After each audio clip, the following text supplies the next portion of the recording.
People seem to forget, if you change today, today will change your life. 1, 2, 3. And we are live. Welcome to the next episode of the Self-Belief Chief podcast. You're here with life coach David Hulman. And today I talk to the founders of Mellow, which are a cycling tour company that help plan all the logistics and do all the admin for riders to travel around to lots of European destinations. And what you're going to hear on this podcast is some really heartwarming stories, the journey in terms of them setting up their own business, but also a bit more about the business itself. And, my dad has personally used them, and I know how warm and how enthusiastic and how much they care for their riders or clients. And so really, if you want to build your own brand, a brand which really gets people who are raving fans, people who are really attracted to what they do, and get sort of, how to get returning clients like these guys do, then this will be a great episode for you. Hi, Emma and Tony. How are you both doing? Hello, we're very well, thanks. Enjoying the lead up to Christmas. Yes, very hectic time of year, but I really appreciate you both joining, and I certainly find what you do very, very interesting. And I think for my listeners in particular, a lot of them are looking for ways to transition from what they're doing to something else, or that passion, or whatever it might be. And you both have sort of had that kind of background of doing something else, but then really tapping into what you're really passionate about. So where I wanted to start this conversation, really just hear as much from as both of you as possible, is for those people that they find that thing where it hits them in the heart rather than the head. They don't sort of think about it. It just sort of lights them up immediately. And they find that thing, but it's also a terrifying prospect to transfer to it. You both found that with this business, Mellow, and I just would love to hear first and foremost what got you into it, your enjoyment around cycling, and what pushed you over the edge to get going with this business. Okay, I'll start probably because I was kind of the first person to get started with Mellow. Tony joined me slightly further down the line, but My background is management consultancy. So I worked in London for a number of years and, enjoyed a really, a good job with a good income, a challenging job and in many ways quite enjoyable in terms of a really good career move, but got to the point where I was still sitting in the office every day thinking, oh gosh, I really can't see myself doing this forever. Why am I doing this now? And essentially just doing that job to have the funds and then the time to do the stuff that I really enjoyed in my life. So historically, I've come from a rowing background, so I used to row quite competitively, and then I transitioned into cycling like a lot of other rowers do when they retire from rowing, mainly as a way to keep fit and continue eating vast amounts of food without turning into a beached whale.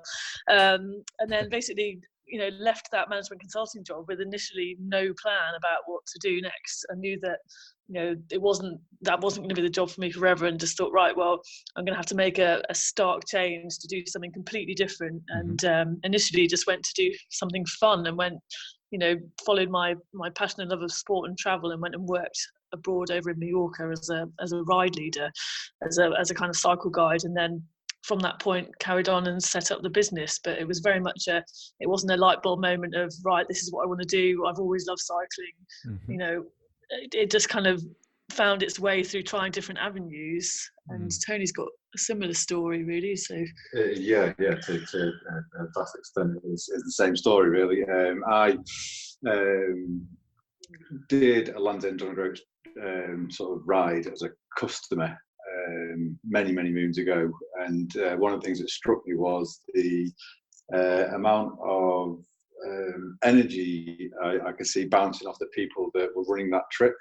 People that were the cycling guides on that tour were just so full of energy and so happy, and clearly worked very long hours, but just when you got to that finish post, you could see that they were just so super excited for everyone, and being part of the energy that completing a ride like that sort of generates.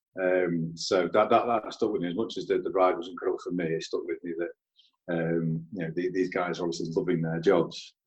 Fast forward then to me 6 or 7 years later, being in a project management role, in the corporate world, having just completed a financial year where we'd hit a very, very tough set of targets, and sort of being in a boardroom the next day, having had praise heaped upon us the previous day. We were in the boardroom, then being told that we weren't good enough, and we had to start again. So I kind of took that moment to think, well, why have I slogged my guts out? We've achieved this sort of milestone, we got there, and ultimately, what have we achieved? We've achieved a number on the bottom of a spreadsheet, and that number is no longer good enough. So we're starting from afresh again. No one remembers yesterday in that respect. So it was just a case of I'm putting these long hours in, and for what end really? I need to make a change. And similar to what Emma says, really, the cycle guiding was an avenue for me to go and pursue. I never intended it to become what it has become, but serendipity brought Emma and I together after I'd spent 2 years working as a freelance cycle guide for other companies. We found ourselves together in the French Alps, and that's kind of where this Mellow Jersey adventure has sort of grown legs even more for me, and it's just become that's become the passion now. Awesome. So, I mean, when you're going through the stages of setting this up, so you the idea comes in your head, you think, actually, this is something that could work. I guess first and foremost, a lot of people, when they're trying to organize or set up something for themselves, or they want to do their own business, what really lets them down is sort of the market research element of it. And so how did you go about, obviously, you're in the cycling environments, you can see what people like and all of that stuff, but when it comes to market research, how did you go about it? How did you go about kind of realizing that actually there is a space for Mellow Jersey to enter, where we can actually, not only set ourselves up, but actually contribute and help other people in a way that it sounds like you weren't able to do necessarily in your corporate job. So, from that research, how did you see the demand there? Well, I'd love to sit here and say, I went about this in a really structured fashion. All that knowledge that I got when I was management consulting, into practice and did it really diligently. But the reality of it is that just wasn't the way it went. So essentially, I loved what I was doing when I was in New York working for somebody else. And I just thought, this is what I really want to do. I need to create something, or create a gap that I can carry on doing this and keep living this lifestyle. And I think there's a lot to be said for, if you are really enjoying what you do, that you will bring people along with you on that journey. So it's lovely. Like for me, it was just a case of carrying on doing that and trying to find my own kind of tribe, as you say, of people that were keen to come and do it with me. So I mean, as it developed over time, it has kind of developed over time, and I've looked at it with a bit more of a strategic focus. But there was immediately identified a bit of a gap in the market on the women's cycling side of things. So, see, cycling has been quite historically very male dominated. So it's probably the only place where you ever go as a woman where you don't have to queue for the toilets when you go for a cycling event, which is amazing. But the level of women's participation in cycling has really increased recently, which is which is great in terms of getting ladies into the sport, and also seeing the positive impact it has on kind of self-confidence, getting fitter, challenging themselves by climbing these mountains.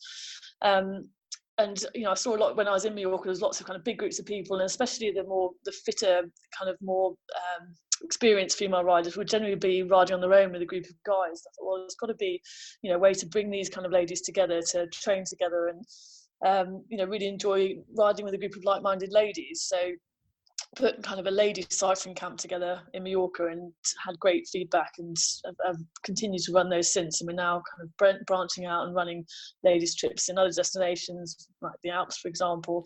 And they're just a really great environment. I think it brings people together. They're always very supportive, really fun. It's always a really supportive environment, and I just really enjoy doing them. So that's kind of where that developed for in terms of the niche. Okay. And I think, especially as Tony and I have come together and started creating, an atmosphere on the tours, that it's essentially a very friendly environment. So we've actually we just enjoy spending time with our clients and enjoy riding with them. And I think as that develops, people kind of go home and they tell their friends. But I think as much as the market research in terms of strategically looking at it, it's more just, this is what we love to do and like to bring other people along with us. So it's okay. So you mentioned niche in amongst there. So obviously your niche is you sort of specifically telling around a need for women. You saw that there was a space there. A lot of people that I coach and speak with, they want to help as many people as possible, and there's that really strange balance between finding a niche where you're having to say, I specifically only help these people, or most of what we do specifically helps these people. And there's initial sort of almost resistance, because it's like, oh, I'm possibly losing out on all these people that I could be helping. In your case, you could have been working with men as well. So, but it's very important for people to create their own space in the market in order to survive. And I had to learn the hard way over many, many years. And I hope many people listening, that they'll listen to what we're saying in terms of why a niche is so important, that you're the go-to person for that specific thing. So if you don't mind sharing, when you decided that that was a niche that you should work on, how do you think your business would have thrived if you just sort of really opened it up to everyone all the time in all places? Would your business have been as successful as it is if you hadn't been as niche as you are? Yeah, that's an interesting one. I think we're quite lucky in the fact that we don't have to be as straight down the line. So when we work with the ladies tours, we do a certain number of ladies tours, and then we've got and then a proportion of them are mixed. Okay. But I think what one thing I probably would say is that we have realised along the way that the price bracket we're working with and the type of people that attracts is the people that we want to be working with. I think if we'd say, gone for a very high volume, low cost idea, we probably wouldn't have attracted the same people. And that is, how am I? Come on, Tony, help me out here. You know what I'm trying to say? Yeah. I think that the initial kind of niche of women's cycling, with the idea of this supportive environment, friendly environment, inclusive environment. I think that was a really good stepping stone towards opening it out to the market. So not just offering women's only cycling, but also sort of transposing those ideas that come naturally with women's cycling, and sort of putting it across the market to anyone that comes on our trips, because I think that's where we differentiate ourselves in that.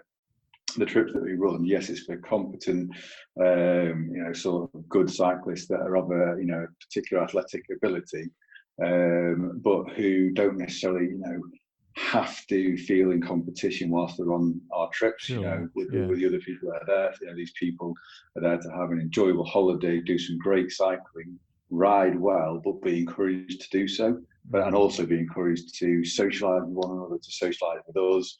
I think the birth of that with Mellow Jersey, in terms of what the early success was with women's cycling, I think that really does just go across the board now. And the people that come on our trips, what they always go away saying is, how great a time they had, not just with the cycling. The cycling is brilliant and that's paramount, but it's the connections they made with the other people who are on the trip, and the connections they made with us as well.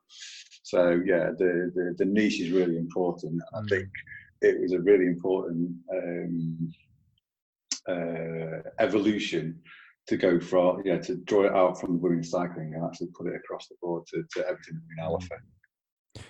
Good, yeah, and I think that you struck the nail on the head on 2 points there. I think the price point thing, I've had lots of people who have spoken to me about, I can't charge this amount of money because it will be too much and less people can afford it. And I say to them, but what you get with people is, if that, you want people that are the most passionate about it. They're going to spend more money. They're going to be more committed with what they do. They're going to be more driven. It's really what they want in particular. And this is the area of life where it really matters that they invest in themselves. And therefore, in terms of the types of people you'll get who are willing to spend money in that particular area and spend a bit more, is you get people who are, they really are the right personality, because this is something they really, really care about. And it sounds like that's exactly what you get. And then obviously when you create that community feel that you speak of, you're getting the highest, most passionate people who love their cycling, who are really gonna, if they're going to spend more money, they're really going to embrace the whole community aspect. They're really going to embrace the adventure. They're really going to embrace, everything that, is either asked of them or that they is asked of them from other people. And a really great supportive environment. So I think just for people listening, the price point aspect is very important. Even if it does scare you, it depends what sort of product you have, of course. But if you're a consultant or do coaching or whatever it is, or a specific type of business, higher price points can bring in the right type of people, the type of people that you personally want to work with because they share your level of passion. So I think that's a really important point that you made. But I think the community thing is absolutely massive.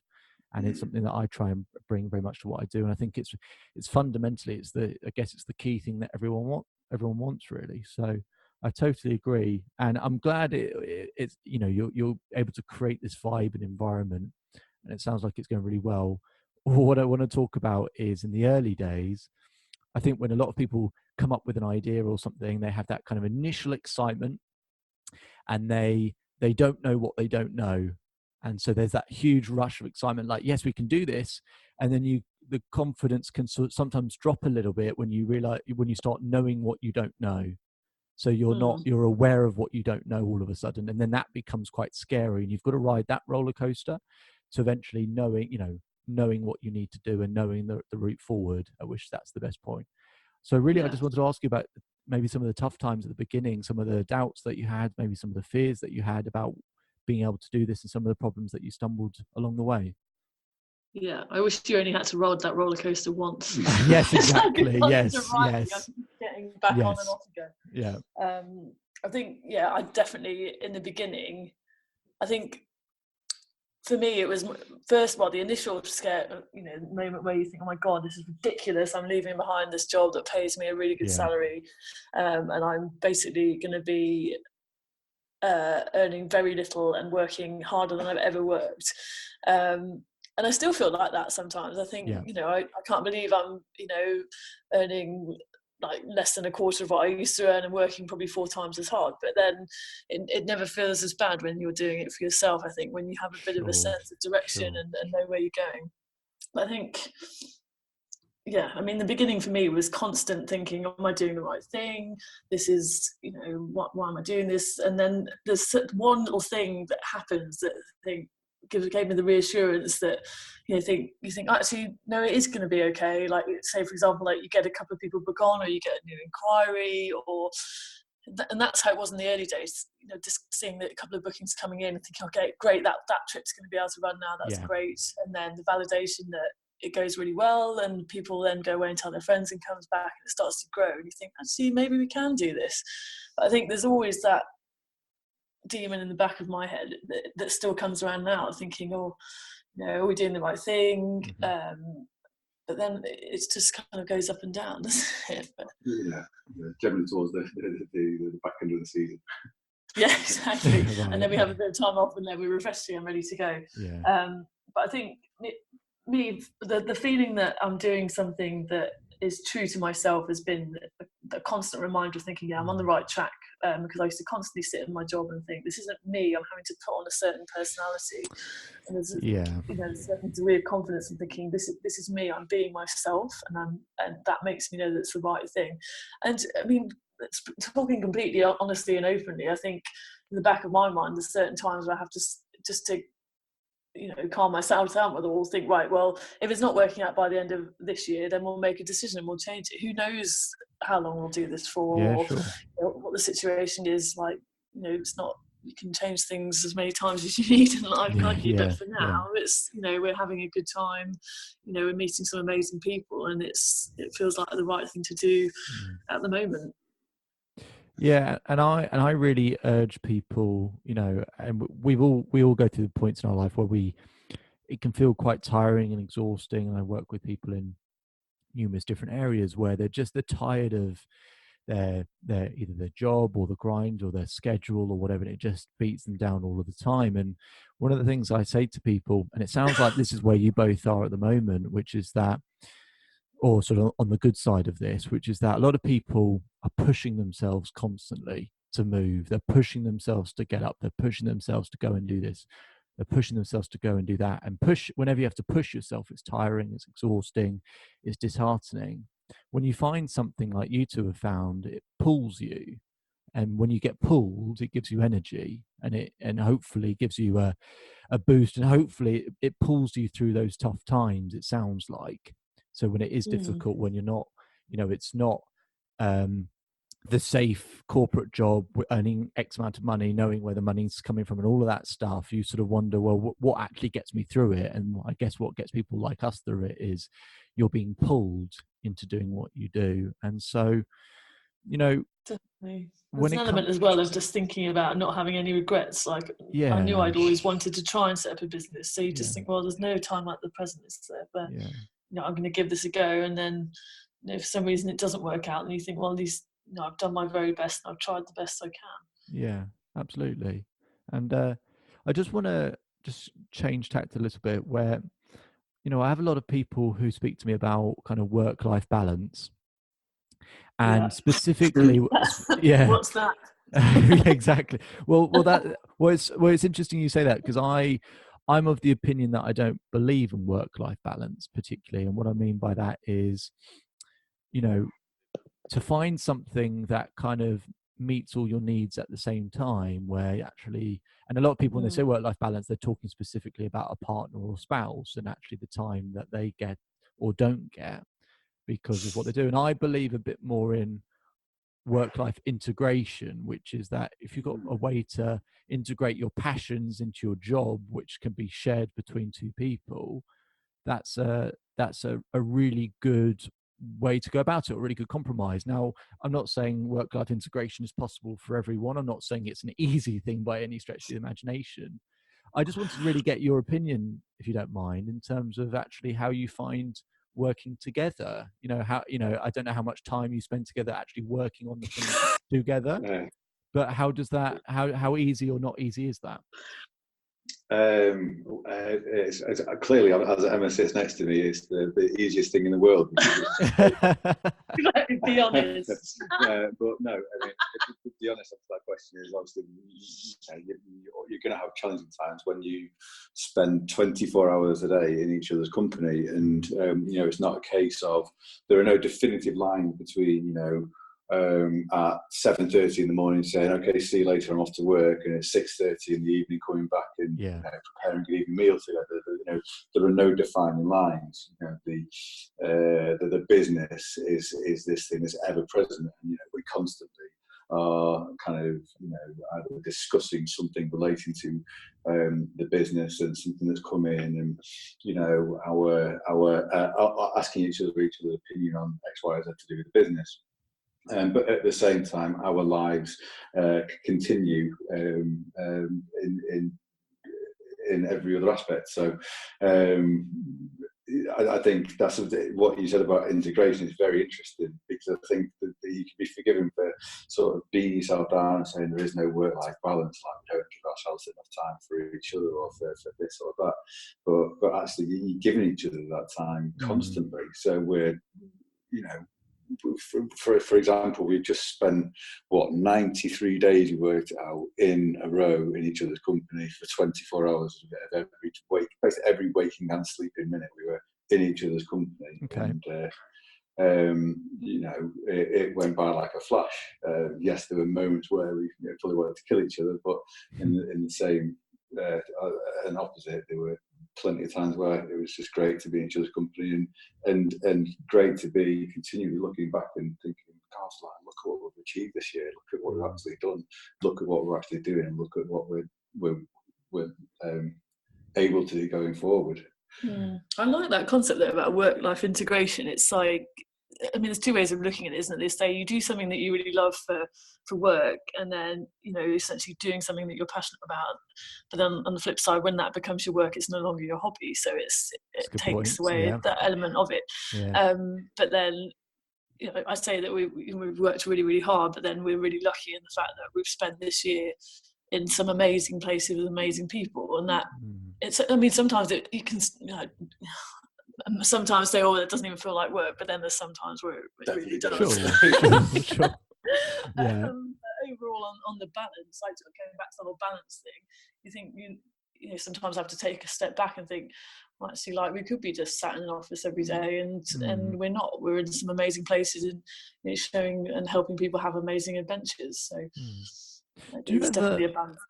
I mean, for me personally, I sometimes find myself, you know, you work so hard or do so many hours that you get to the point where you're almost so in the work that actually you almost forget the strategic element of it, and that it does take, well, either someone or it takes you to just sort of almost click your fingers at one point and go, what am I doing? Like I'm just working, and actually I could be saving myself some time here by just stepping away so I can see the whole picture again. Because I'm you know, it's very hard to see the picture when you're in the frame. And so how do you find that aspect of it in terms of, you know, it sounds like there's a lot of work goes into it. It sounds like you get the opportunity to step away to a certain extent when you actually get to go on the trips and the adventures. So that must really help to a certain degree. But how easy do you find it to almost step in and step out of the work, if that makes sense? It's difficult because we're together, and there's always an opportunity to say, "Oh, have we thought about this? Have we thought about that?"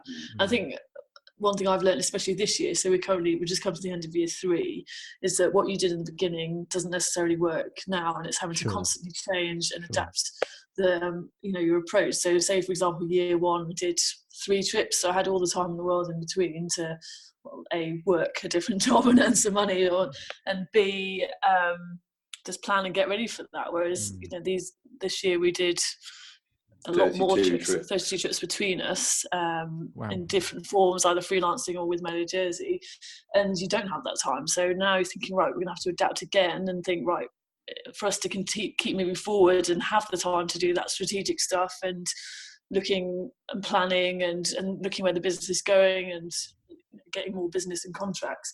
You know, maybe we won't be going on all the trips all the time, or maybe we need to do things a bit smarter and constantly trying to think about that. But it's consciously finding the time and accepting that's not a waste of time. That there is always a million things to do, but that stuff is still, you know, just as important to work as efficiently as you can. Yeah, I mean, go on, Tony. Sorry, in terms of sort of stepping in and stepping out of it, I think there is a degree of reining each other in at times as well. I think. Okay. You don't mean much raining. Well, I was being polite. I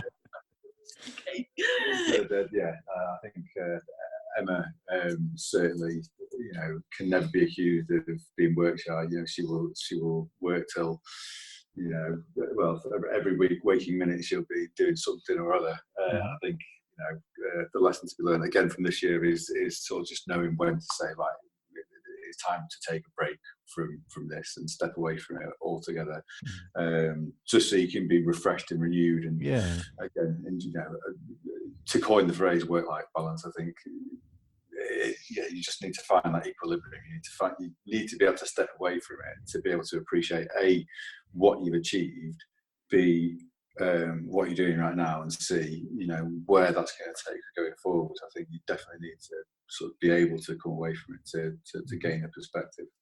Yeah, I think that comes from just understanding each other's limit points. Okay, all right. Well, I'm sure over the years you've learnt where they are, so we won't pry into that one. But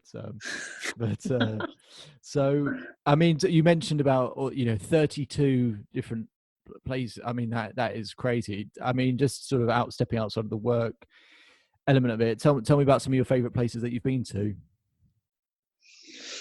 Well, I think for me, Mallorca will always be special. So that's where our tours started. That's where our base kind of still is. So we spend a lot of the time there. We're there from February through to May, and then again in September and October.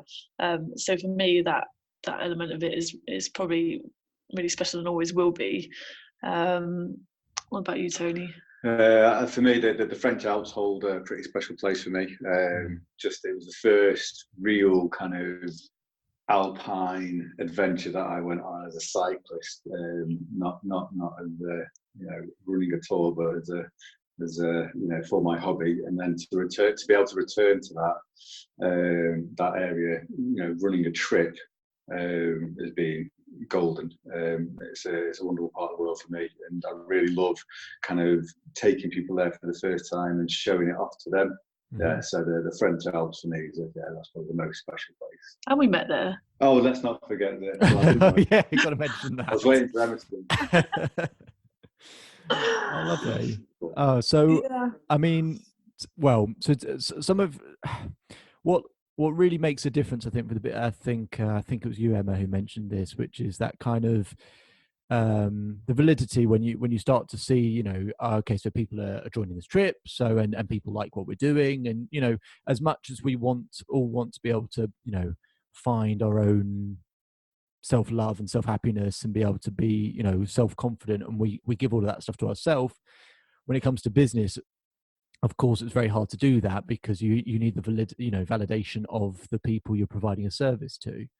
And so I know what must have been a motivating factor for both of you is when you heard some of those either initial clients or clients along the way where it maybe meant a bit more to them than it does for, you know, every other client, if that makes sense. It sort of, you know, was either a bit of escapism or it was just something where you just remember specifically what they said. And obviously you don't need to tell me any specific names of clients, but I mean, do you have any sort of moments that really stick out for you where someone, even if it wasn't a client or someone else, you just got the sort of piece of validation that you needed at the right time that just meant, you know what, we are doing the right thing, this does work, and it sort of fueled you to keep going?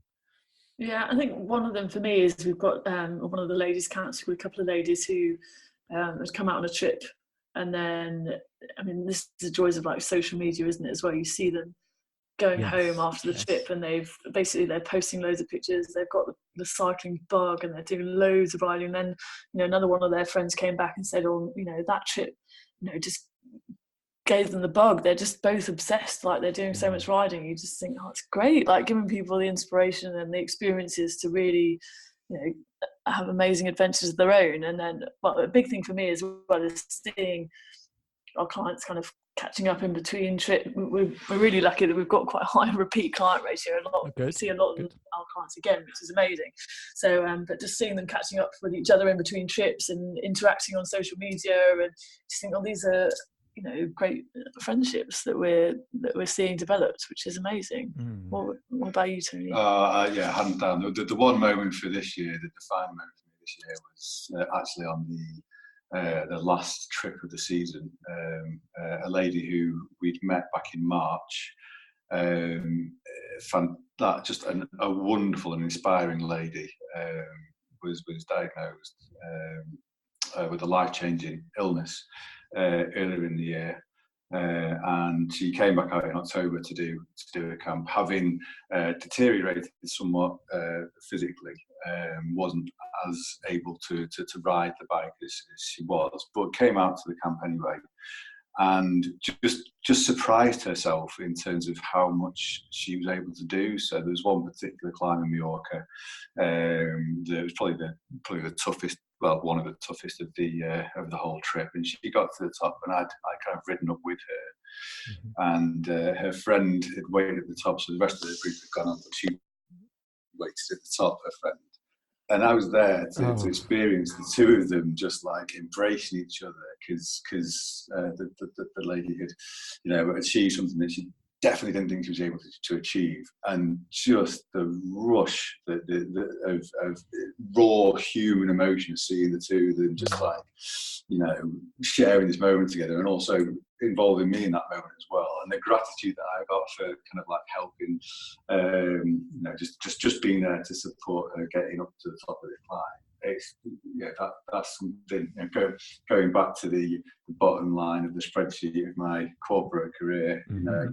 The targets that were set compared with being able to be part of that kind of moment, it's beyond comparison. You know, that reinforced it all for me.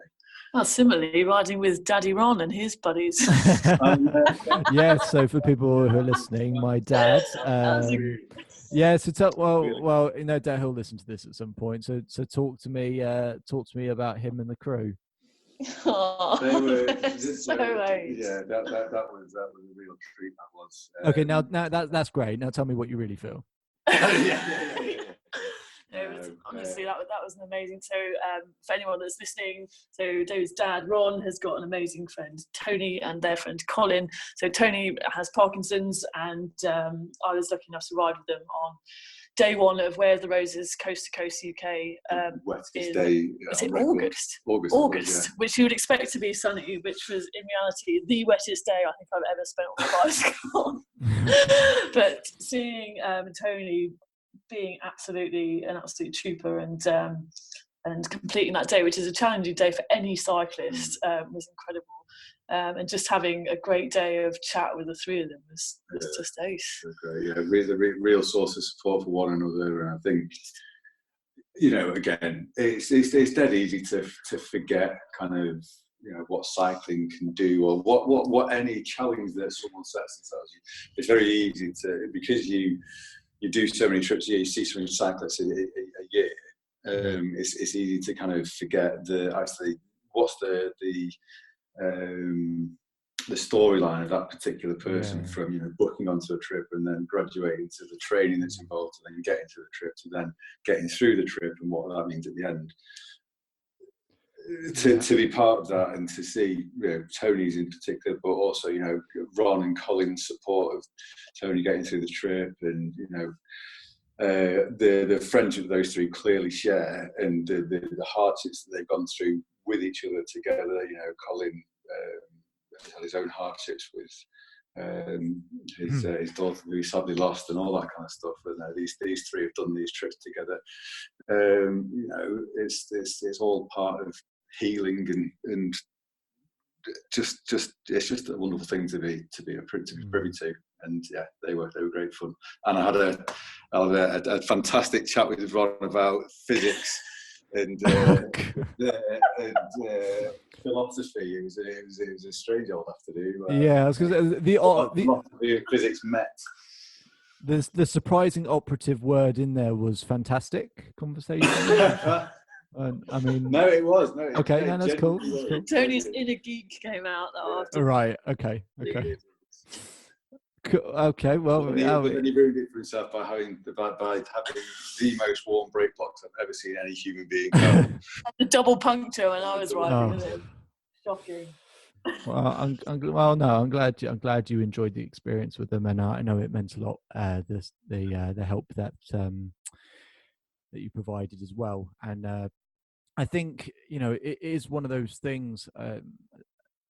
You mentioned, Tony, very important. I think anyone who does their own thing, when you do it over and over and over and over again, where it becomes second nature to you, and you just, you know, sometimes you go through the motions a little bit, you still enjoy the experience, but you know, you probably, to a certain extent, all the sorts of things you had to do in your first year with your business, you know, a lot of them you may not agree with this, but a lot of them you probably do with your little finger now, in terms of their stuff you didn't know, but now you kind of got a grip on them and you kind of know how to deal with that XYZ. And so when you do things and it's second nature, you do it over and over again, where you lose, as you mentioned, Tony, that kind of, sometimes you just get a little reminder, or you just lose sight of the fact that it's second nature for you but not for everyone else, and the fact that it's not second nature for everyone else, and how much it means to them, and that you're continuously there to provide not just the service but really help with all these stories. And you know, and I don't know whether, you know, maybe you could shed some light on it when you started, and you know that you enjoyed these sorts of experiences. I mean, when you started the business, did you foresee that element of it, or was it very much just, you know, we love cycling, so that's cool, and other people love cycling? Did you ever foresee the kind of experiences like you just mentioned? For me, I think in the beginning it was more just, I need to get out of what I'm doing now, and I need to do something that I enjoy. Whereas as time's gone on, you realise that, you know, there's obviously the stats that you can quote about what you've achieved in terms of like financial return, or like people have bummed on seats, people on trips, but those experiences are the kind of things that make it really worthwhile. So like similarly, we did a trip this summer for a hand cyclist who cycled from Land's End to John O'Groats. Wow.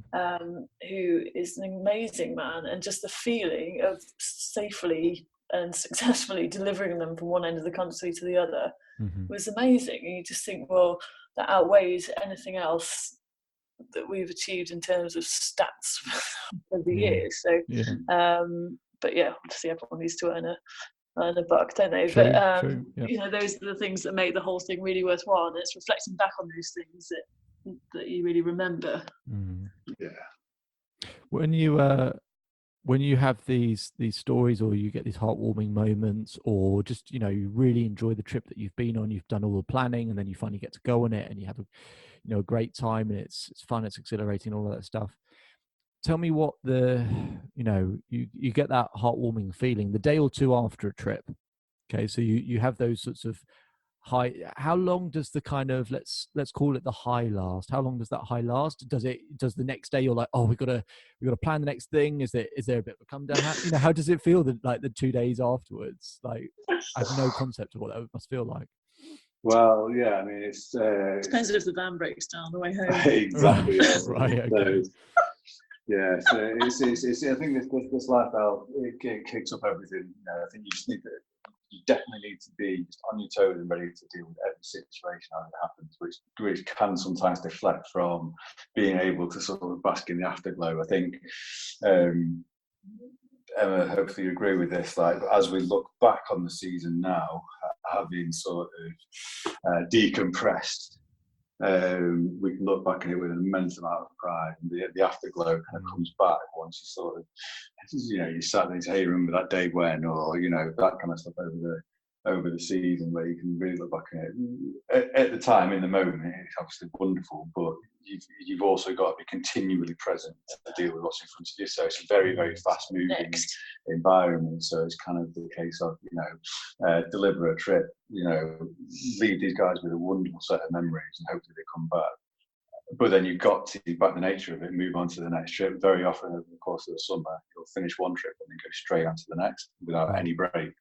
So it's really difficult to sort of stay in that moment for very long, because you've got to just reset the clock and start again. Okay. But that said, it definitely, when the season's finished and you sat there, with a glass of wine, thinking, yeah, we did a good job, and being able to replay those moments in your head. They're memories that will last for us, as well as people that we've sort of been there to help create them for as well. So I think that's a really important point. And me personally, I mean, I use an application called Workflowy, which is basically a list function, and every day I try and add something to that list, which is sort of, whether it's types of heartwarming moments, whether it's something very simple that you can be grateful for, or whatever. And through the toughest of times, you mentioned about being able to sit back and reflect, and that the reflection aspect is so important. I can't stress to people how important that is, because otherwise you just miss all the things. And the longer the time goes by since the event happened, you sort of forget certain elements, and you forget some of the pride and the joy. And so the more times you can reflect, the more times you can experience those feelings over and over again. So for me personally, I like to write it all down and just have a huge long list of all these things, so that I can read through the list and kind of not forget anything and relive those moments. So I think it's great that you guys get an opportunity to do that. And so I think I'm sure a lot of people who'll be listening to this will be reflecting on this themselves, and they'll be thinking, what, that thing I'm really passionate about, there are the pitfalls, the highs, the lows, but actually that I'm craving that feeling that Emma and Tony are talking about. That's the feeling I'm missing, and they'll be able to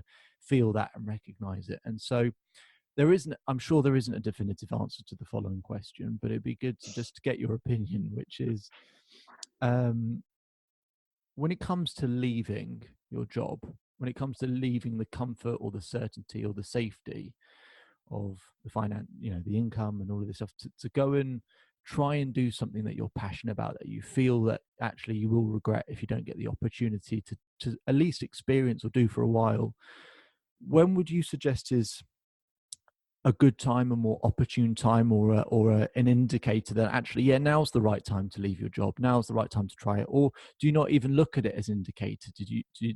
For you both, you just kind of go, you just have to have a compelling enough reason to go, I have to do it now. It's not just something I want to do, I have to do it. So if you're able to give any people some sort of indication on that front, that might be really helpful for letting people know when's the right time to actually take that little step, or take that big step rather. I think it's got to be right for everyone individually, hasn't it? It's a really difficult question. For me, it was kind of that period of thinking this is the wrong thing went on for far too long, like way too long, like a couple of years. And I found that as soon as I made that decision and I handed my notice in and I started on this journey, the whole thing just falls into place, because once that security is gone, it's gone. And then you then just have to figure out a way to make it work. And there will always be something that comes up at the right time when it's needed, an opportunity that comes your way. So for me, it was a case of I went cold turkey from work. I did that experience. I set up my business. And then from then I still did some contracting. I still did a bit of freelance work and a fixed term contract. And you just think, you find a way to make it work.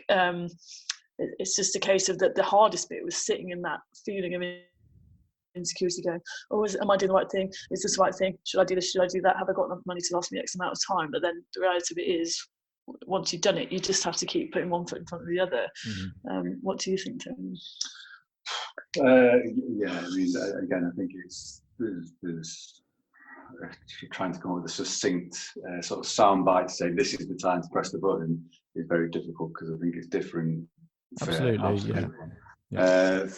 for me, I think if the fear of waking up at 50 outweighs the fear of not getting paid at the end of the month, then I think that's a pretty good start. Like, waking up at 50, having been in the same job for 30 years and not kind of gotten anything out of it, then if the fear of that is outweighing the fear of not getting paid and not having a dental plan, then time's now to jump. And there will never be a perfect time for it. You can plan for it as much as you want, but life has a way of getting in the way and putting bumps along the road. There'll never be a perfect time to do it. But as Emma rightly says, once you've done it, then you just then start finding your own way, and you will always find the next opportunity, because you've got to go out and seek it. So actually, there's a couple of books that I read that were definitely instrumental in me coming to my decision. So one of them was by a lady called Ros Savage, who's an ocean rower. I don't know if you're familiar with her, David, but she basically wrote a book about her solo mission of rowing across the Atlantic Ocean. And she wrote in her book that the way she came to her decision, that she was married and in her 40s and had an amazing career, and she basically sat down and wrote 2 versions of her own obituary, which is kind of similar to what Tony's saying, but she wrote basically saying that the obituary that she wanted when she died and the one that she was going to get if she carried on in life in her current direction. And it was amazing. And then she quit her job and rode the Atlantic, and it took her life completely in a different direction. I was like, wow, she's amazing. And then the other one was Susan Jeffers, who wrote feel the fear and do it anyway. And like sort of thinking, well, actually everyone feels like this, like everyone's shit scared of quitting their job and like going into the unknown, and just thinking, well, just got to give it a go. And then the worst thing I've got is that it doesn't work out and I just go back to work again. That's that's not, when you put it like that, it didn't seem that scary to me. You just think, I'm not going to be unemployable ever again, so it's worth giving it a go. Very difficult question. Both those answers I think were very, very useful and very inspiring, actually, just listening to them personally. But really good answers. Great. Okay. So I think they're both really, really helpful and useful answers. And it's been 1 clear in this conversation, but 2 in the emails that we exchanged, and 3 from what my dad has had to say personally working with you, which is, as I said earlier, clearly very much care about the riders themselves. This isn't just some business of, it's not just about setting up a business and having a business and saying I own a business. You very much care about the people that you work with, and I think that's good. That's abundantly clear for anyone who's listening. And so, in terms of like the opportunities that you've provided for people before, and in terms of what expectations are like on a trip, what people should prepare for, and basically if someone listening was interested in going on one of your trips, what's the sort of typical timeline, what's the sort of opportunities, and what should they expect going on the trip?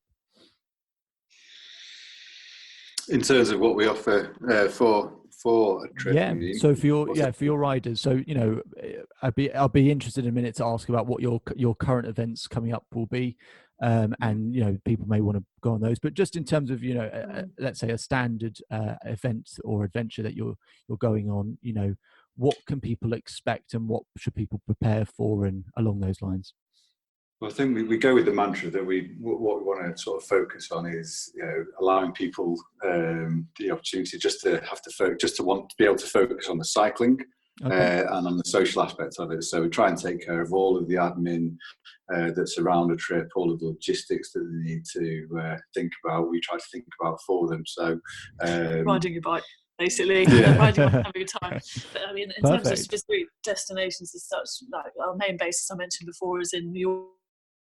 So we do a series of fixed base tours over there. So you kind of stay in one hotel, you go on a ride every day, have some lunch out somewhere, a coffee stop, for example, and then head back to base to kind of chill out in the afternoon, get some sunshine, enjoy some food and a couple of drinks.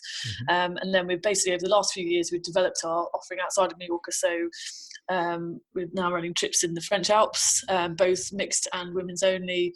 We've also done tours to Sardinia and Italy, and then new for next year we're doing a slightly different trip actually, where we're going across the Pyrenees, so a kind of point to point across the Pyrenees in September.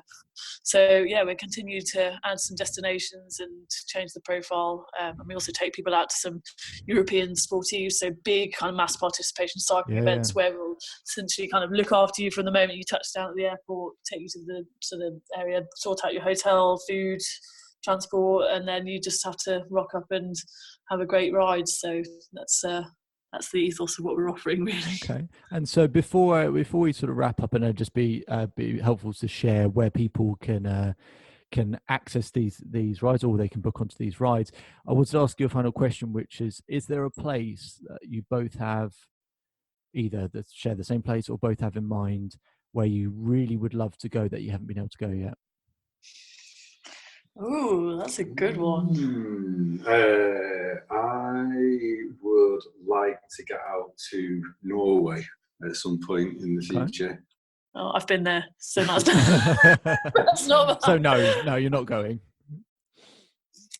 Cycling wise, I think, well, for me, I'd like to do a bit more in some of the UK that I haven't seen before, so a bit more up in Scotland, and ride up there. I've done some of the riding up there as part of a Land's End to John O'Groats bike ride, but it's so beautiful up there, and keen to do more, really. West Coast of Scotland. Yeah, wonderful place. Wonderful. But yeah, Norway top for me. I've heard good things. Okay, perfect. So I just want to say I really appreciate you both being on here, and your enthusiasm really does shine through for people, and I'm sure for a lot of people listening, they can feel that enthusiasm. And I always think exercise and community is a really powerful combination for one's kind of mental well-being. I think it's really good for just life in general. It really meets a lot of our basic human needs that we're all searching for. And so if people are really excited by those aspects, if they're really excited about meeting people with a similar interest, or they want to start a new adventure, or they want to try something different, or whatever motivations that they might have got from listening to this, and they think, yeah, I really, really want a piece of that, where can they find you? Where can they see your latest events going on your next Sure. event? So full information available on the website, so www.mellowjersey.co.uk, or we're also on Facebook and Instagram, so please do get in touch. Wonderful.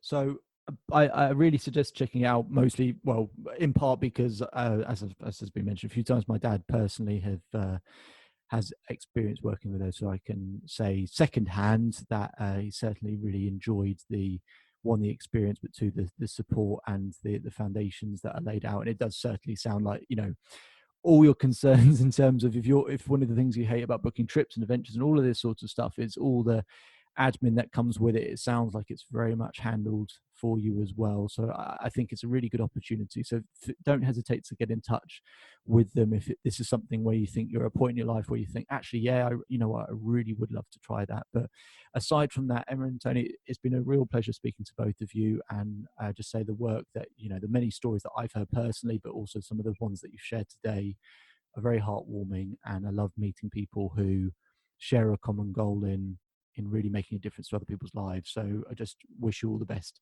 going forward in the future, and thank you for taking the time to join the podcast. Thanks Thank for having you us. very much. Thank you. Welcome. All right.